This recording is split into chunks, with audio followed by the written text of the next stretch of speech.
Hello and welcome to Dinis Guarda, Cities ABC and Open Business Council series. We are a fast-growing YouTube and podcast thought leadership channel focused on profiling the global leading inspiring people, CEOs, authors, technologists, academics, and people that are framing and creating a new vision for our world, and especially looking at solutions, how we can actually get better results for the problems that we are facing. In this channel, we've been actually highlighting ideas, products, inventions, software, books, and solutions to the multiple challenges and opportunities we face in our cities and our society. But we face especially, and we actually profile especially people that are inspiring, people that are doing fantastic projects, and people that are trying to transform our world with all the areas and all the challenge from fourth industrial revolution to blockchain, AI, and all the frontier technologies that are disrupting and as well accelerating our evolution as humanity. These podcast series are produced and distributed on citiesabc.com and openbusinesscouncil.org and syndicated on intelligenthq.com, fashionabc.org, edgefink.com and tradersdirect.com, our associate partners and as well media platforms. So today we have with me Ludovic Corcelas, that is a technology enthusiastic working for the world's largest mesh of blockchain entrepreneurs and technologists. Ludovic is a thought leader and as well the government strategy lead at ConsenSys. Ludovic is committed to delivering high-stake projects for corporations and governments. And previously, Ludovic has been working as developer audience marketing evangelist at Microsoft. And after that, before he joined ConsenSys, he was innovation and blockchain assistant at BNP Paribas Securities Services, which is one of the leading French banks and worldwide banks. And in ConsenSys, Ludovic has been working at Blockchain Venture Production Studio, and as well, especially part of the global team building an ecosystem of consumer-centric products and enterprise solutions, special in the relationship with governments and blockchain technologies, primarily in Ethereum, but as well making a lot of bridges.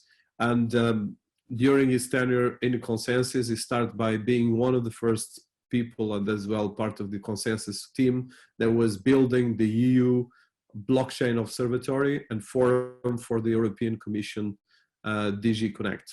So welcome Ludovic to our series. First of all, thank you so much for inviting me. I'm very pleased to have this conversation with you today, and I'm looking forward to a nice and interesting discussion. So my name is Ludovic. I work for ConsenSys, and at ConsenSys, I'm a government strategy lead. Contrary to most people at ConsenSys, my background is not as an engineer, but more as a business guy.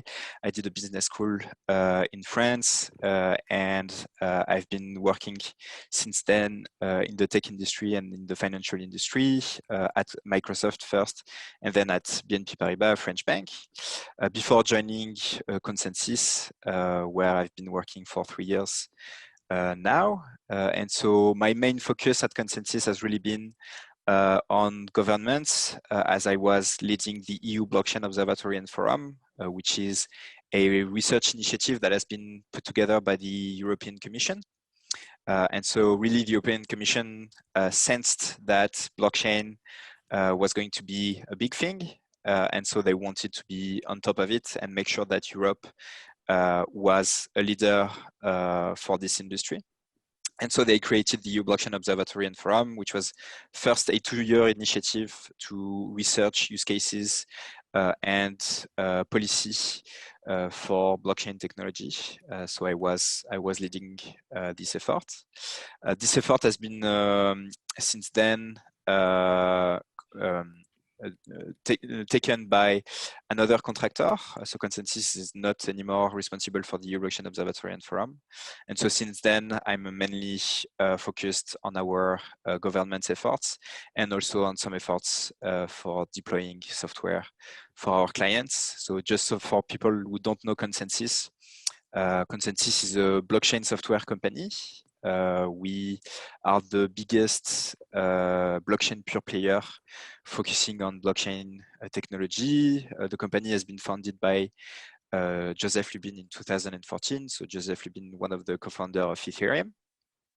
And so our company is mainly made of engineers who are working in creating software for big corporations, governments, startups, and more generally speaking, anyone who want to deal with blockchain technology, whether that be more institutional partners or companies and actors that are in the crypto ecosystem or more the decentralized finance ecosystem. Thank you so much. So before we go to the technical parts, and I have a lot of questions about that, I just want to understand. So having a French background, and I think that's particularly interesting because we've been interviewing people from all over the world with different cultures, different ways of approaching business. And I know that France is very institutional, the way business works, the way institutions work. Whereas, for instance, in Germany is more institutional, but for more focus on the academy. So everyone in business has a PhD, and in the UK is much more formal, but much more focused on business. So I would like to just a bit of background from your education, and first working, of course, as developer, audience, and marketing evangelist for Microsoft, and as well with the work with ConsenSys, where we build the EU Blockchain Observatory, but as well working with ConsenSys, that is a very dynamic and innovative company. So how do you see these different cultural backgrounds before we go to more to the technical parts of blockchain and different areas that I want to ask? Yeah, sure. So I think that being French and being European makes me look at things definitely in a way that might be a bit different from others. But I think that the biggest chance that we have in the blockchain industry and in the blockchain ecosystem is that it's an ecosystem that really doesn't look at people's background, but what people are currently building. And so obviously, yes, I had a background more in the financial industry and in technology. And also I'm at the start of my career also. But I think that there is definitely a spirit in blockchain technology where no matter who you are, no matter where you are from, where you come from, people are going to hear from you if you are delivering technology that is interesting and that is exciting for the whole ecosystem. So yeah, that's the first aspect. And then I think that, yes, of course, so there are specificities. I think that having worked for a bit of time with the European Commission, I think that I feel more with the European view on things rather than a French one. And yes, it's definitely true that compared to what is currently happening in the US or what is currently happening in Asia, things are done a bit differently, but I think that we are lucky that we work on a decentralized technology that is aiming at taking the most out of the people who are working on it. I completely, and I think the innovation part of blockchain is outside of the countries as well. But I think definitely the countries are very important, even to plan technology and to regulate and create policies around technology. Yeah. So you touch a bit of ConsenSys. So ConsenSys is a global, probably the biggest global blockchain powerhouse in the world. And of course, like you mentioned, created by Joseph Lubin, that is one of the founders of Ethereum, that is still the biggest platform for blockchain worldwide. So can you tell us a bit about that background of ConsenSys and as well the work you've been doing with ConsenSys, but in particular a bit, let's start with ConsenSys at large, because not everyone knows ConsenSys. I think unless you are more deep into the blockchain industry, if you are outside, you don't understand. But ConsenSys has been kind of probably the first company democratizing the relationship between blockchain and governments, institutions, regulators, and so forth. So a bit of that background would be interesting for our audience. Yeah, definitely. So ConsenSys is obviously a company that has evolved a lot along the years, and so I think that we have to start with the history of ConsenSys, and ConsenSys was really created as a startup studio. So ConsenSys was a fertile ground for entrepreneurs that were willing to build on top of Ethereum. And so a lot of successful projects emerged from ConsenSys as from this era of ConsenSys, which was really the beginning of blockchain technology, where what was the most important was really innovation. Of course, innovation is still important, but everything was to be discovered and everything was to be built. And so this is what Consensus was here for in its first years, building products and building companies within Consensus that could provide value to the blockchain ecosystem and by extent also to the Ethereum ecosystem. And so what we have seen also at Consensus during the last few years is that with the market that has matured and with the technology that has also matured, Consensus also matured. And so today we are at Consensus very focused on delivering still the products that we are known for. So people who have interacted with Ethereum in the past might know MetaMask and might have used MetaMask in the past. Developers that have worked on smart contracts have certainly used Truffle in the past. Everyone that is building a blockchain infrastructure that will be connecting to the Ethereum network has used Infura in the past. And so those core products that are infrastructure products are what we really focus on at the moment. There are also other products mainly related to everything that is related to trade, commerce, and decentralized finance that are also there and that we heavily work on. And so in terms of clients, we have been lucky to work with some of the largest companies in the world and some of the and many of the governments of the world. So there are many examples, but we worked with banks, BNP Paribas, we worked with Union Bank, we've worked with Santander, many others. And so that has been the focus of Consensus, and the future of Consensus is obviously in that direction, building excellence and building software that everyone is happy to use. Okay, so in terms of one of the things that I want to do is, so the work you've been doing, or you did, especially in the relationship with the European Union Blockchain Observatory and Forum for the European Commission. Can you tell us about that? Because I think that is an interesting work, how you go from all this technical work, and of course you're not an engineer like you said, but you've been as well making the bridge. And I think this was key as well to position the European Union in terms of blockchain, and as well to put the seeds that are right now the trees growing. So a bit of that work and experience. Yeah, sure. So as I was saying in the introduction, the European Union really understood that it was critical to be at the forefront of new technologies that had huge potential. And so maybe in the past, the European Union was not first when it comes to supporting fields like artificial intelligence, like IoT and other fields. And so now this has changed, and the European Union is looking for being the first in those new domains. And so that's why a bit more than about 3 years ago, the European Union decided to create the EU Blockchain Observatory and Forum. And really the idea of this project was to build an environment in Europe for blockchain technology that was the most favorable as possible, that was as favorable as possible, so that projects and technology that would be built on this new exciting technology would be built in Europe and not outside in the world. Because obviously blockchain is a technology, but blockchain is also an industry. And so it was important for the European Commission to make sure that Europe was staying competitive with regulation that was tailored for this technology. And so some of the first aspects that we looked into with the European Commission were first the use cases. Like, this is the first thing that you want to understand. What are the different use cases that are the most interesting? And also, because this was a government actor, what were the specific use cases specific to the government that could be implemented using this technology?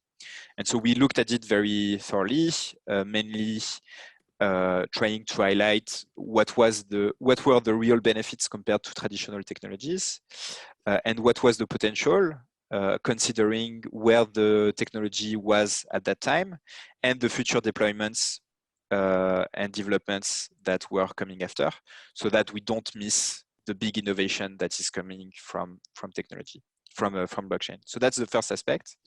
Then regulations. So there is existing regulation, and you want to make sure that blockchain technology is compatible with this existing regulation, and that more than compatibility, you want to look at the regulation and make sure that everything is understood in the context of this new technology. So just to give a specific example, one of the big topic at the beginning of the observatory was the relationship between the GDPR and blockchain technology, because it has been said for a long time that blockchain technology, this technology that makes things live forever on a database, and the GDPR that makes people that gives people the ability to remove personal data from where it's stored were incompatible. And so one of the first explorations of the observatory was to try to analyze this and say whether or not there were issues to be solved and solve those issues. So really the legal and regulatory aspect was very important. And finally, of course, education, as always for new technologies, you want to look at how business owners will need to learn about the technology in order to understand how it could be used in their context. You want civil servants to understand the technology so that they can do their job currently and they can anticipate the changes that will happen in the future. And so this was really the core of the project. It was a very successful project. We released more than 13 reports during the time of the project. We organized 18 workshops with experts coming from all across Europe and beyond. So it was a very successful project, and I encourage everyone to continue looking at what the observatory and forum is doing with the new contractor. So can you tell us a bit just on that level? And I'm particularly interested because I know the European Union has a massive amount of things, but sometimes they're not so easy to find. Unless you are very into Brussels and things like that, you end up actually lost in some kind of domain of the European Union, and you get lost and you are looking for it. So just for people, even me, that happens with me, I'll be very honest. And I'm actually quite pro-Euro, although I'm in London among the Brexit, but I'm completely pro-Euro and against Brexit, but there's another big discussion. So just some concrete things. You mentioned all the reports that you did, a lot of these things. So anything for people listening to us where people can get that and this kind of access, and how can they get involved with these organizations? Sure. So the first thing I would encourage people to do is to Google blockchain and European Commission, and they will land first on a page that has been set up by the European Commission that lays out everything that the EU does for blockchain, because it is not limited to the Observatory and Forum. The Observatory and Forum is only part of the strategy. For example, there is a strategy for funding projects. So if people are interested in getting funds, public funds, they can get information on this website. Then there is the Observatory and Forum. And finally, there is one last part, which is called the European Blockchain Services Infrastructure, which is the current exploration from the European Commission into how blockchain could change its government services and the way they are served to its citizens.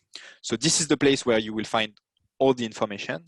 But then more specifically on the Observatory and Forum, you can visit eublockchainforum.eu, which is the official website of the Observatory. And there you will be able to watch all the recordings of the workshop sessions. You will be able to download all the reports that have been published. You will be able to access the research papers that were prepared by our academic partners during the time of the Observatory and Forum. So this is the place to be. Thank you so much. Actually, that's very useful. And the details, the devil's on details is always important. So Ludovic, I want to continue coming back to Consensus and the work you've been doing. And I think bearing in mind that you have experience working with Microsoft, which is as well a partner of the Ethereum network, and as well with a bank like BNP Paribas. which is quite a dynamic bank. I actually work with another former colleague of yours with BNP Paribas. So in terms of the work that Consensus is doing worldwide with governments and especially with regulators, can you tell us a bit about some updates and some of the things? Because I know that you are probably the most active organization at large working with governments in the world, especially in the blockchain industry. Sure. So I think that one thing that is very interesting at the moment, and that really emerged in 2020, are CBDCs, so central bank digital currencies. Because this topic obviously was very moved into the spotlight when China declared that they would work on their own currency, and obviously with Facebook announcing Libra between last year and this year. And so this is what really highlighted this topic of central bank digital currency and sparked the interest of a lot of central banks and governments in this topic. And so I think that if we look at what governments look at the moment, obviously they are looking at government services that can be reshaped. So how are you going to reshape the way that digital identity works for your citizens? How are you going to change the way that some specific services like land registries, like diplomas, like all those kind of services, like any type of document, official document that is being issued to citizens. So all this is being explored and has been explored for quite a bit of time now, and is being implemented in some countries. But yeah, the big new thing of 2020 has been the central bank digital currency. And today, virtually any central bank is working on the topic. When I say virtually, I mean almost every central bank is currently working on the topic. And so part of Consensus activity has been to work with those central banks and work with those government actors in order to define what would be the technology required in order to implement this type of central bank digital currency. What were the specificities of the regulations in each jurisdiction in order to make that happen in a regulatory framework that is consistent and that is clear for the entrepreneurs that are going to work with it. And so Consensus has put a lot of effort in this. I have some colleagues that are really specialized on this topic, and I can tell you that it has been a really big topic, and in 2021 we will certainly see a lot of implementation coming alive on this very topic. Yeah, this is probably the biggest thing in terms of blockchain mainstream, because if having central banks using a digital currency makes a big difference. So I want to touch that, if you wouldn't mind, so for people that never heard about CBCs and I think understanding of central bank digital currencies, so I think it's kind of particularly important. So I don't know if you want to just give a bit of more emphasis. So how do you see that from a Consensus perspective, but even from your research perspective? Because I think it's an area that has very small research unless you are a central bank. But I'm talking for a broader audience. I think this topic is particularly interesting. Yeah, definitely. So blockchain in general, but CBDCs in particular, are really all about automation. You want to be able to automate as many business processes and as many government services using blockchain technology, because this is what really where blockchain shines, in making sure that we automate processes in a trustless environment. And so if we think that way about blockchain and about CBDCs, what we are currently looking at is CBDC as a first step toward the digitization of society. And so CBDCs are only going to be one of the most important tools and one of the most important components of this digital future.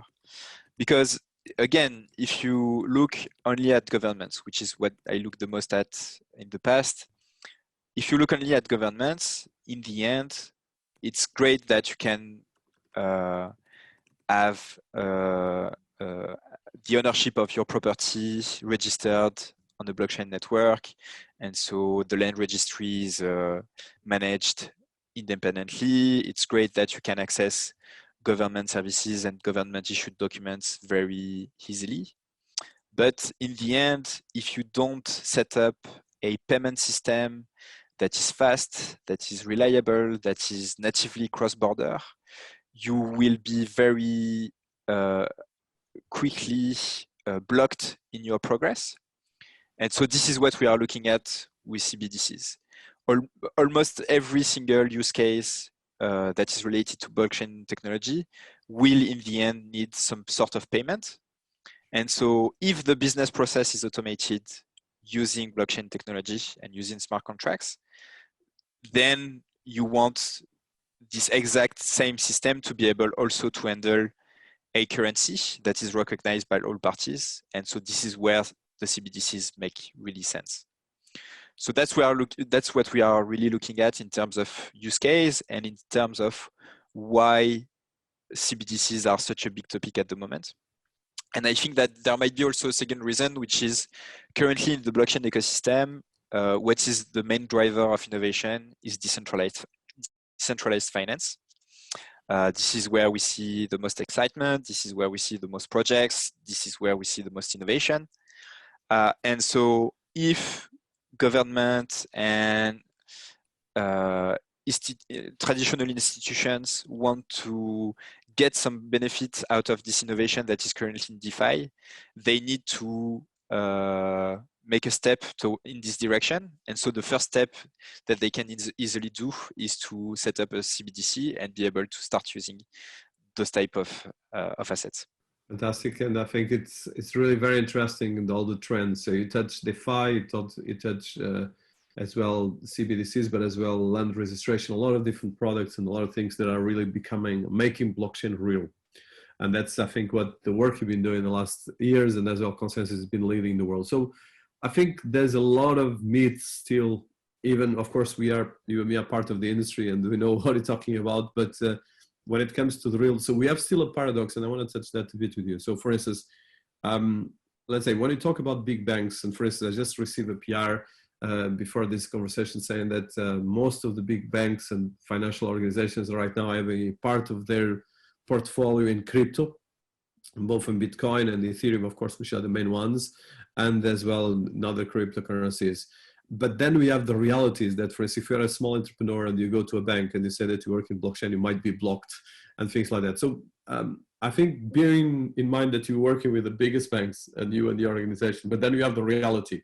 And as well, then there's a lot of very big things like, well, the US government, the Chinese government is no longer just a couple of guys on the crypto world. It's kind of the global mainstream. And actually blockchain right now is probably the second biggest technology in the world after artificial intelligence. And in some ways is even probably more advanced or even bigger in some ways, because of course, artificial intelligence is still a bit of science fiction, and the blockchain is very real in a lot of applications of industry. So how do you see the industry at large? And I would like, especially someone like you that has been coming from both technology and finance, but as well working in an organization like ConsenSys. Yeah, sure. So I think that here we are a bit touching upon the maturity of the ecosystem. So everyone has been talking about blockchain for quite a bit of time now. But when you look at the technology lifecycle, we are still in the very early phases. And so this is known by everyone. Like you pull out a Gartner report that will tell you, okay, blockchain technology is currently here out of the curve. So this is really known. I think that what is important to highlight at the moment is really the signs of the maturity of the ecosystem. And so to take a few examples, like the number of developers working on Ethereum is absolutely incredible. Is absolutely. I'm always amazed when I look at this number, which is growing every day, and the objective that our CEO put together last year was to go to 1 million developer working on Ethereum as soon as possible, and we are already halfway there. And so when you have all those people working on it, on the technology, ultimately the fruits are going to be very close to us. So that's one first sign. And then, of course, compared to the global economy, blockchain is very small at the moment, but it's getting bigger, and it's getting bigger at an exponential rate.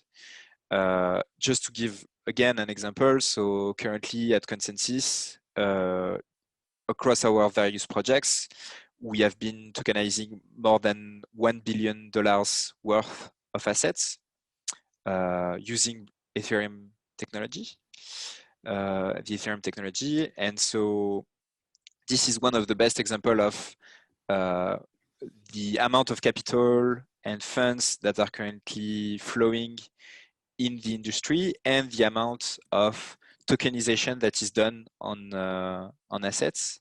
And this is really growing. Like a few years ago, we were talking in millions. Now we are talking in billions, and this is really accelerating. No, that's impressive, and I think it's impressive because of not only the work of scalability of the technology, but as well the work that has been done in terms of creating awareness for something that even I remember that when I did my first ICO, that we had to be very careful where we would be speaking, or even if you go to 2012, I remember that 2012 when I started working in Bitcoin and blockchain, I was told, please don't talk with anyone about what you're doing because you can get in serious trouble. Bearing me coming from banking. So we went a long way, and I think it's congratulations as well, the work you guys have been doing, because it's kind of key for achieving this. So in terms of the industry, and I think you touched a bit of this. So there's a lot of numbers in terms of the industry. There's a lot of areas of coverage, especially in the areas of, you mentioned fintech, CBDCs, and I know that Ethereum right now, actually, as we speak, is going through the Ethereum 2.0. That is kind of the biggest developing so far. And you're talking about 1 million developers, which is kind of massive, because 1 million, we're talking just already a scale of the biggest technology in the planet in a lot of ways. So a bit of that, can you just I think for someone that is not so within the work that has been done and understanding this, because in the end of the day, there's still a bit of a dual perception. There's the people that are insiders and the people that are outsiders, and they look at this, okay, should I invest in Bitcoin? That's not really what people know about blockchain. So just a bit, even people that are in governments, this is not just for people that you think might be in technology. I had actually cases of companies that were developing substantial work in crypto and blockchain. They were telling me that, okay, I don't think we're doing anything. And I'm talking major banks. They were working in massive things. So just a bit of that ecosystem, especially in particular case studies. So besides, of course, we spoke about CBCs, we spoke about European Union work, but in terms of industry, so supply chain, which is probably one of the biggest things. You mentioned land registration, that takes us to property tech and all the areas of governance around cities and different things. So this is something that is touching the entire world technology. And very importantly, on the epicenter of this, there's kind of a fight between centralized technology and decentralized technologies, which is a big blurred area, because what is decentralized in technology? Because someone has to be having access to the code in the end of the day. So I would like to hear your views on these different things. Yeah, sure. So first I think that there is one thing that is very interesting in what you just said, which is the fight between centralized technologies and decentralized technologies. So first of all, so it's true that as blockchain is a new technology, it needs to prove that it's usable. It needs to prove that it can do the job. So you were talking previously about scalability. Scalability was obviously one of the major concerns a few years ago. This is becoming less and less a concern as more and more alternatives for scalability are being rolled out. And so I think that there will always be a question about technology choices. So whether or not you prefer to go for a centralized approach or a decentralized approach. I don't think that we should shame the centralized approach. That would be dumb. Like there are things where it's more efficient and it makes more sense to do it centrally. But what we are currently seeing is that now with blockchain, we do have an alternative and we have the choice to say, okay, for some use cases, it's actually better to rely on blockchain technology. And there are so many examples where blockchain is better for some specific solutions because the world is decentralized. This is the way things work.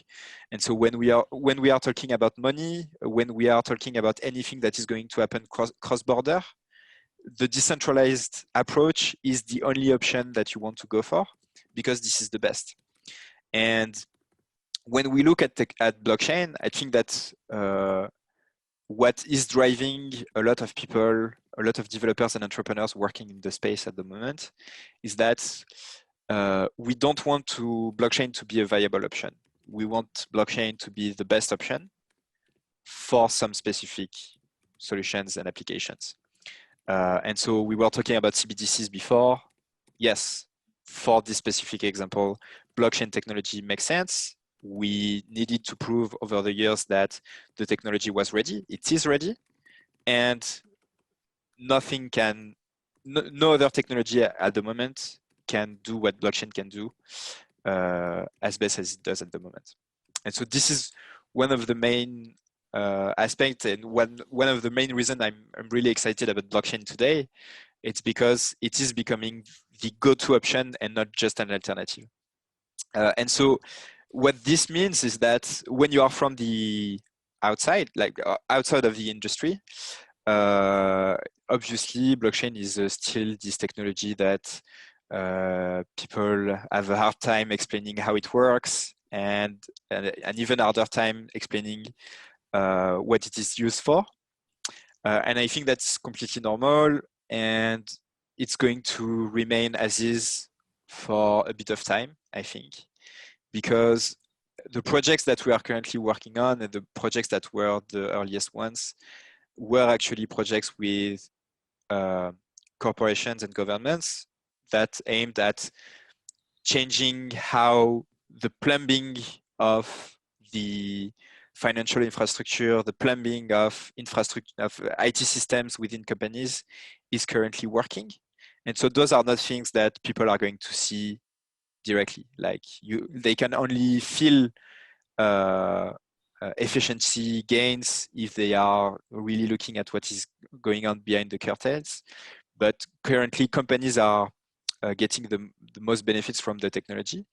And we are going to see a change in that because, so for example, Consensus currently has more than 300 engagements with different clients. And most of these engagements are really targeted toward systems and not users in the end. But in the coming years, this is going to change. And once this changes, people will actually be interacting more with the technology. Obviously, there is the big issue of user experience. So blockchain has been notoriously bad for user experience with the best example is the management of keys, which is a pain still for a lot of people using some products. And so this is why at Consensus we are working so hard on having great user experience for our products. I think MetaMask is the best example. MetaMask is one of the most popular blockchain wallets in the world for a good reason, because it's very user-friendly, it's very easy to use, and there are more and more functionalities that are added every day that makes blockchain accessible to everyone. I think the latest example in date is the ability to swap assets directly in MetaMask. So for example, you have ETH on your wallet, you want to change those ETH directly in DAI, you can do that directly in your MetaMask wallet now instead of going to a centralized exchange or a decentralized exchange. and you can do it in a decentralized way in a few clicks. And that makes decentralized finance so much more accessible to people. And those are the type of actions that are ultimately going to be seen by everyday users and people outside of the industry.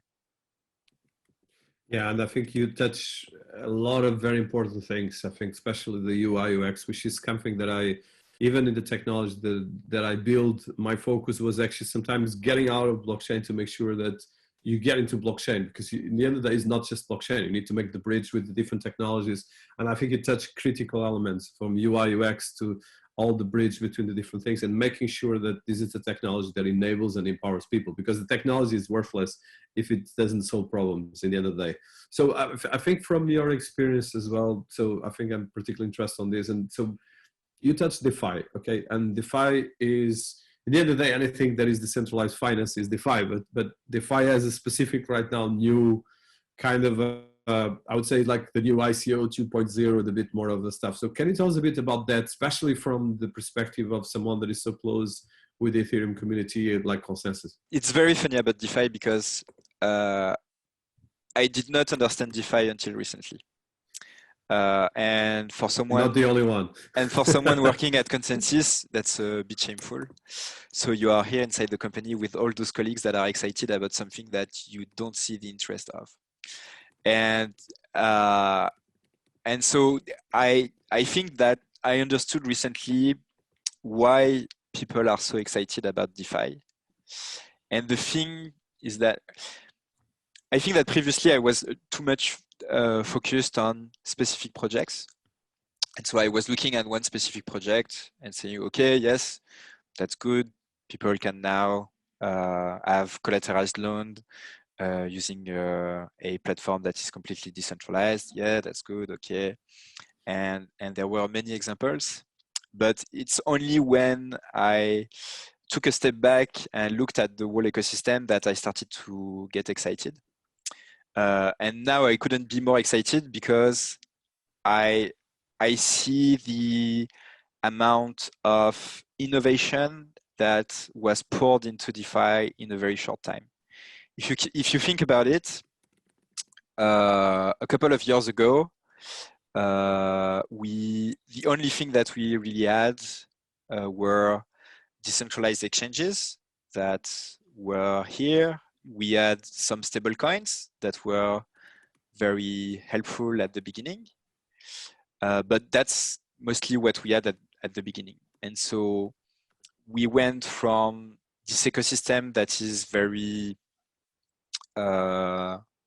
simple in the functionalities that are available to a user to an ecosystem where you can, like I was saying before, make a collateralized loan directly on a platform where you can swap an asset for another without ever going into an exchange, which is a huge difference when you are in the industry when you have been in the industry for a long time and you looked at what you did a few years ago to buy and sell tokens, and now that you can do it fully decentrally and in a few clicks, and everything that is happening from the institutional perspective with CBDCs also, and all the innovation that is happening in the background. So for example, for CBDCs, the main aspect was still scalability, and now we have very strong solutions for that. And I think that what I realized on DeFi is that it is unprecedented, the amount of innovation that was poured into DeFi. And so this is why people are betting on the fact that this innovation is strong and this innovation is going to continue. And this is why people are hyped, and this is why I am hyped about this. Maybe it will not continue for so long. If we look at the ICO craze a few years ago, obviously this is not the same right now, but the legacy is still here. Like the tokenization of assets is at its highest, and this is a direct legacy of the ICO craze. And so I'm very confident when it comes to having strong innovation and strong outputs out of this DeFi innovation craziness that is happening at the moment. No, completely, and I think you put it in a very good way. I think no one is understanding still, unless you're very into that. So I think it's quite new as well. So I know that we're conscious of your time, so I probably just two last questions. So the first one is in terms of so blockchain is accelerating digital transformation, and digital transformation is something that it touches everything in society. We mentioned governments, which is an area that you are very focused, but as well all the areas of business around blockchain, government, policy making, and a lot of different areas. So how do you see the different spectrum of technology and blockchain working together? And especially what are you doing in terms of consensus and the different work? Because I know that consensus is a part of research and a part of very practical work in terms of creating solutions. So how do you see these different things as a whole within the world and the different digital transformation revolution that we're going through? Yeah, sure. So I think that consensus is really working across the board because we are, first of all, we are working at the very low level. So we are very committed to the Ethereum network.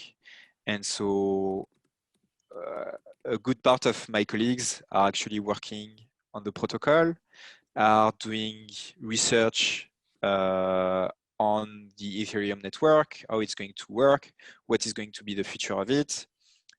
They are working a lot on practical implementations. So for example, with Ethereum clients and with the Quorum client that is part of our scope. And so this is really the low level, but if you go just a bit higher, we also make sure that this base layer that we make sure is working well gets connected to higher level applications. And so this is where things like Infura come in, where you want to connect those blockchain networks to applications, but we have also other elements like people working in the Pegasus team on more software that is going to help you craft transactions, send transactions on the network, monitor those transactions, make sure that this can be done at an industrial scale. And finally, we have direct user-facing applications that are here for commerce, that are here for trade finance, for decentralized finance, etc., etc. And so I think that really the approach of consensus has been to work across the board, everything at the same time, because the whole ecosystem needs to move at the same time. So this is one of the strengths of consensus. And I think that also one of our strengths is that we were also able to tap into technologies that were linked to blockchain, but not necessarily directly blockchain technology, and that were still part of the big picture of decentralizing things and making the future more digitized. The best example is decentralized identity. So decentralized identity has been a big topic for the past few years. And of course, the synergies between blockchain technology and decentralized identity are huge. And I was talking earlier about how CBDCs are going to be one of the core components of future infrastructures. I also strongly believe that digital identity is going to play the same role when it comes to the digitization of documents, when it comes to the interaction between users and different platforms, making sure that the data that is being generated on one platform can be reused on another if there is value that can be created out of it, making sure that documents can be easily verifiable, making sure that documents are genuine, because of course fraud can be a big issue, especially when we are talking about government-related use cases. And so it's interesting to see that it's not only blockchain, but also a set of technologies that are going to help us build in the end solutions that will strongly change the way we interact with the web.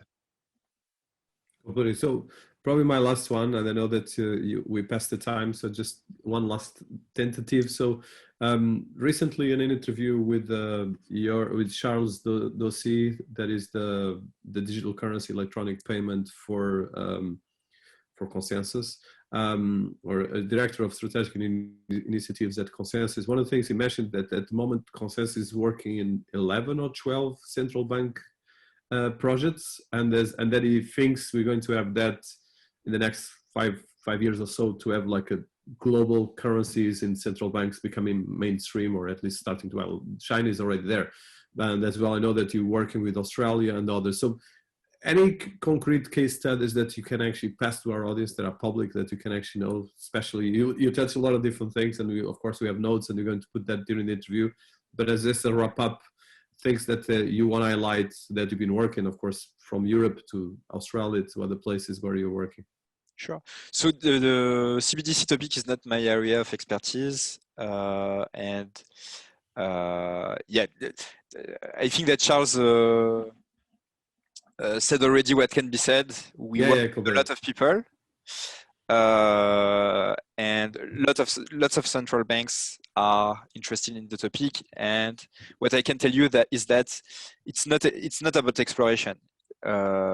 Central banks are really serious about getting this done, and I have no idea when this will be effective. I think that Charles' guess is a good one, but to be honest, things can vary a lot depending on the political willingness of those actors to move forward quickly or not, and how much they want to experiment before it. So it's going to happen. We work with a lot of different actors. I don't know who is going to be first, but what is sure is that a lot of them are going to emerge, and we are going to move toward the vision that you mentioned before. Any other case study outside of the CBDCs that you want, especially the areas that you're working? Yes. My focus recently has been really on decentralized finance. I think that one of the most interesting things at the moment happening in the ecosystem is the tokenization of so many assets onto Ethereum. Because, so just to take a very simple example, you have lots of blockchains out there. And a few years ago, we were talking about a war between those different networks.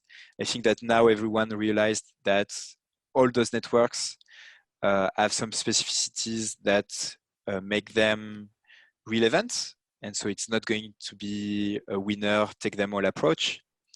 However, what we see is that Ethereum is very powerful when it comes to decentralized finance. And so what we are seeing at the moment is a lot of tokens that are native to a different blockchain that are being tokenized onto Ethereum in order to tap into the potential of decentralized finance and the decentralized finance ecosystem on Ethereum. And I think that this is one of the most interesting things that is currently happening. I think there was a news a few weeks ago saying that, I don't remember the amount, but a fairly large amount of Bitcoin were now tokenized on Ethereum. I think it was, I don't remember, I've heard 10%, but maybe not 10% of the circulating supply or something like that. I can't remember exactly, but it was a huge threshold. And so we are really seeing that. And Consensus is really excited to help some of those projects and some of those tokens to be onboarded into the Ethereum ecosystem. Oh, amazing. So I have plenty of other questions. This is probably last thing to wrap up, and we'll take all notes of this. So in terms of specific, the Ethereum 2.0, is there anything you can tell us for people looking at what is happening right now? Because I know that is a big thing right now, and is going to be probably for 2021, the biggest thing of the scalability of Ethereum. Yeah. So I have a colleague who put out a very nice comparison between what Ethereum 2.0 is currently doing and what people currently understand of it. So in the news, everyone is saying, okay, Ethereum 2.0 is here, because obviously the first phase was a really huge success. But what people have a hard time understanding is that this first phase is exactly like the first module that was launched into space for the International Space Station. So it's there, it's not completely usable yet, and many things are going to be plugged on it to make it actually usable and to make it exciting. And so it's great news that the first phase was a success. It's great for the entire Ethereum community, but you have to look at it as really the first step, and the different phases are obviously going to make this thing practical. And I think that also another mention that was very interesting from another colleague of mine is that we will have succeeded Ethereum 2.0 when we will be not talking about Ethereum 2.0 anymore, but Ethereum, and that's all. So this will be the metric where we will be all happy and saying that it was a success. Oh, that's amazing. And it's a great way to wrap up. So I will let you go because I know that you have been very generous with your time. So appreciate, there's a lot of great insights here for everyone looking into this. I have plenty of other things, but we'll let it for another one. Thank you so much, Ludovic. Enchanté. Merci beaucoup. Thanks a lot for the invitation. It was a pleasure.